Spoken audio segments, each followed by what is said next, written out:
When I heard European football expert David Cartledge say he fancies Inter Milan to win the Champions League before it even kicked off, I laughed. I went, ha ha ha.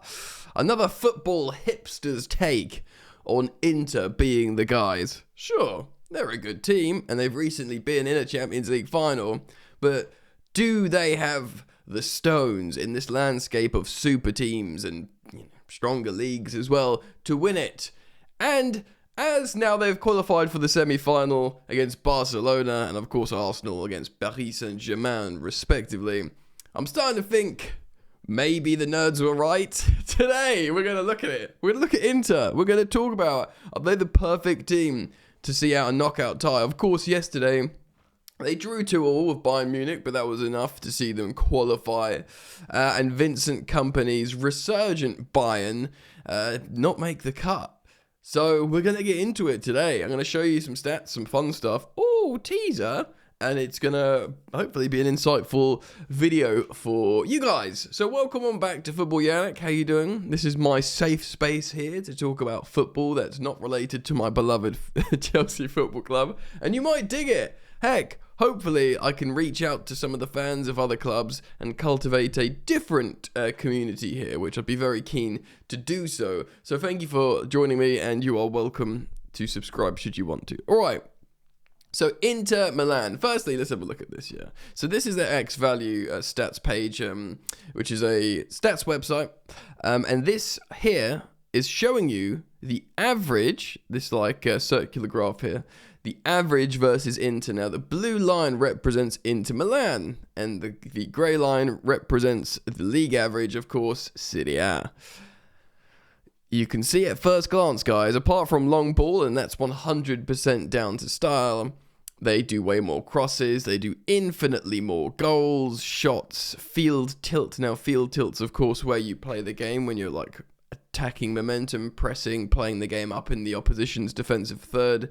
Lots of possession, very strong for not conceding goals. Now, what is very interesting here, guys, and Chelsea fans watching this will be shouting at the screens, look at that average age.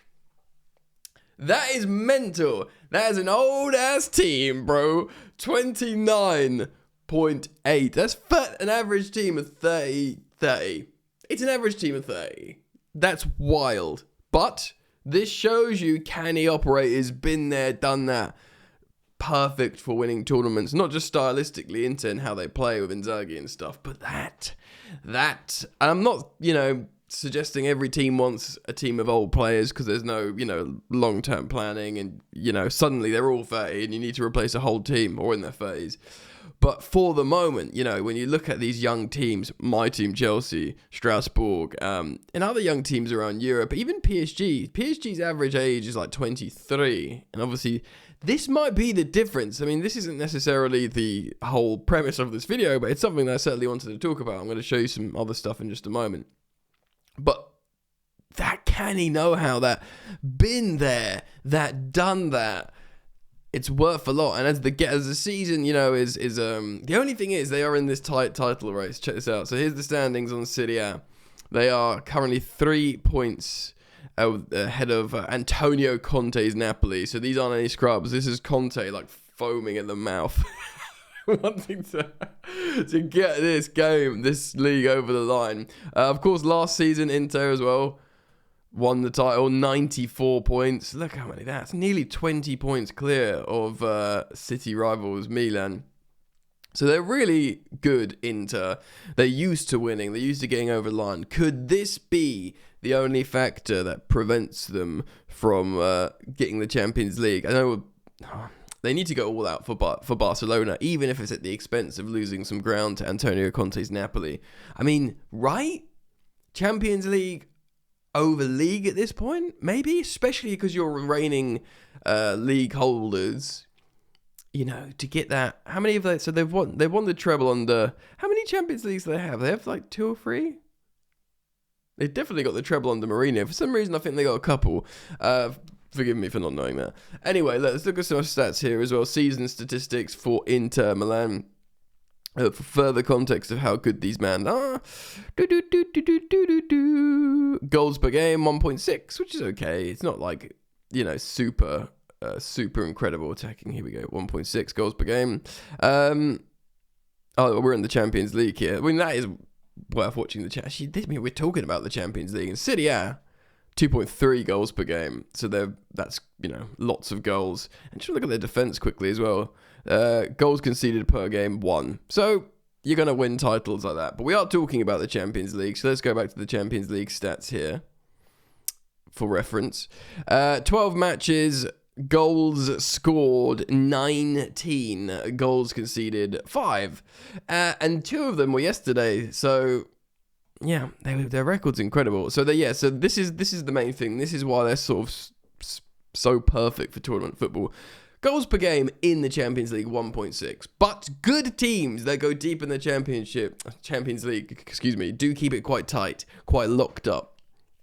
Generally, they'll score like 1 or 2 goals per game. A lot of teams, I'm speaking from experience from my club, Chelsea, as well.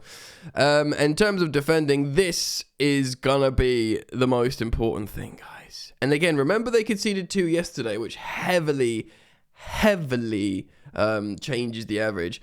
Goals conceded per game, 0.4. 0.4 goals conceded per game. That is good. So I'm looking at 2 things. I'm looking at the consistent winning nature or habit they've done of late, league titles, getting to Champions League final a couple of years ago.